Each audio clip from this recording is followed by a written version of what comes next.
আসসালামু আলাইকুম।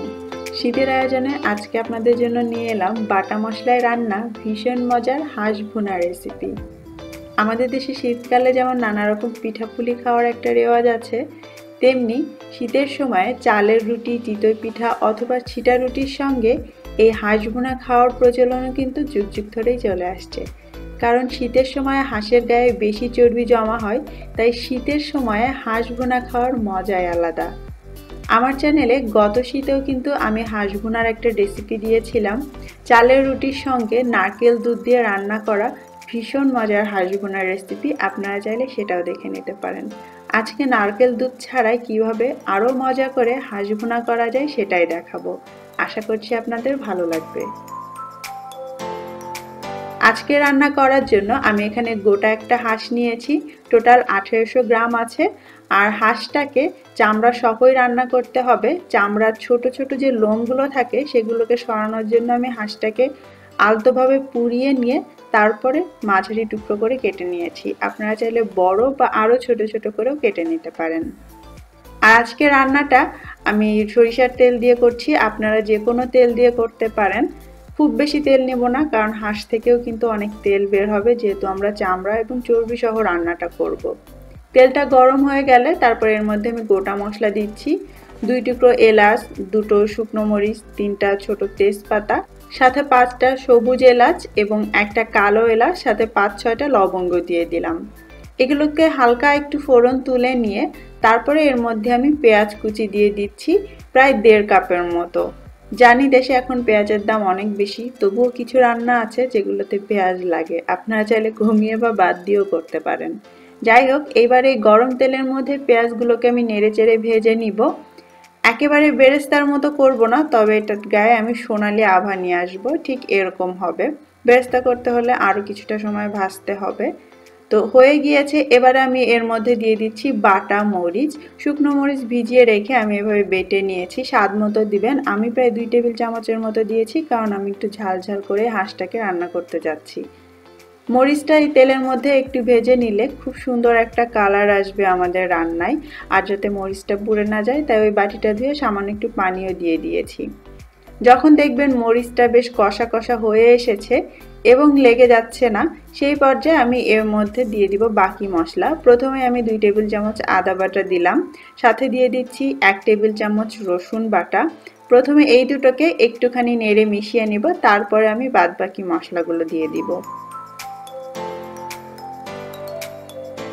আদা রসুনটা একটু কষানো হয়ে গেলে এরপরে আমি প্রথমে দিয়ে দিচ্ছি হলুদের গুঁড়ো।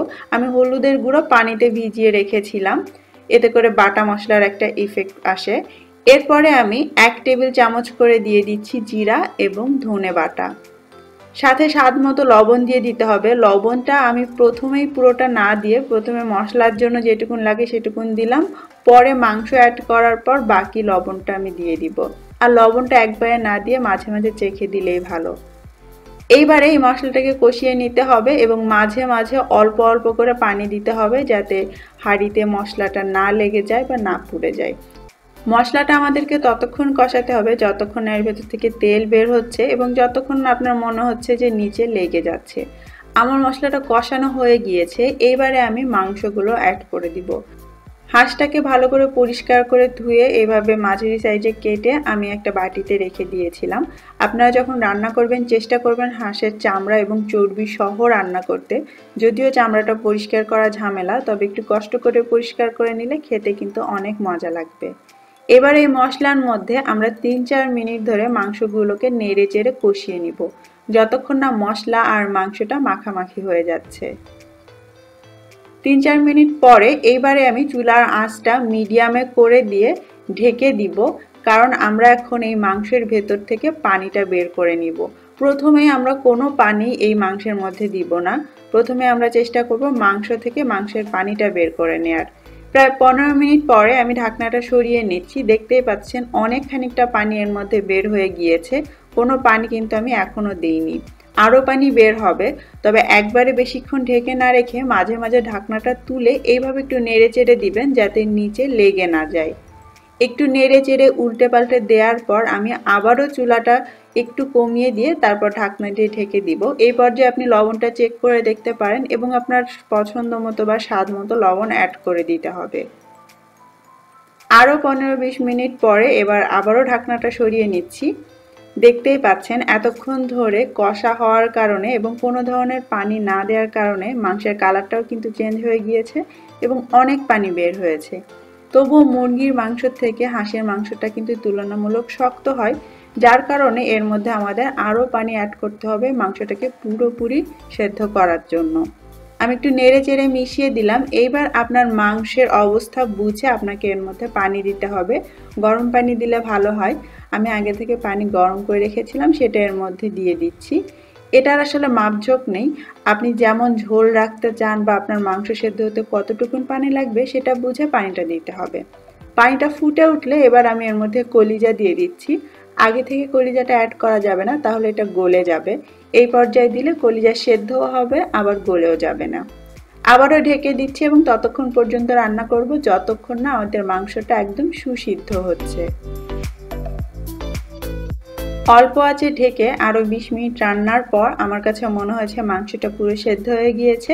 সেই পর্যায়ে আমি এর মধ্যে 1 টেবিল চামচ দিয়ে দিচ্ছি গরম মশলার গুঁড়ো এবং আধা টেবিল চামচ দিয়ে দিচ্ছি ভাজা জিরার গুঁড়ো, সাথে কয়েকটা দিয়ে দিচ্ছি কাঁচা মরিচ। সব কিছু একসঙ্গে আবারও নেড়ে চেড়ে মিশিয়ে দিব। যে গরম মশলার গুঁড়োটা আমি দিলাম সেটার রেসিপি আমার চ্যানেলে আছে, ডেসক্রিপশন বক্সে আমি লিঙ্কটা দিয়ে দিব। সব কিছু দিয়ে একসঙ্গে নেড়ে মেশানোর পর এবার আমি ঢাকনা দিয়ে দিব। আমার রান্না কিন্তু শেষ হয়ে গিয়েছে, ঝোল আমি এতটুকুনি রাখবো, তাই সাথে আমি চুলাটাও বন্ধ করে দিচ্ছি এবং একবারে তখনই আমি ঢাকনাটা খুলবো যখন এটাকে পরিবেশন করতে চাইবো। আরও প্রায় 15-20 মিনিট পরে এবার আমি ঢাকনাটা সরিয়ে নিলাম। আমার রান্না তো আগেই হয়ে গিয়েছে, আর এতক্ষণ ঢেকে রাখার কারণে এই গরম মশলা, ভাজা জিরা গুঁড়া আর কাঁচামরিচের একটা সুন্দর গন্ধ কিন্তু এই মাংসের মধ্যে চলে এসেছে।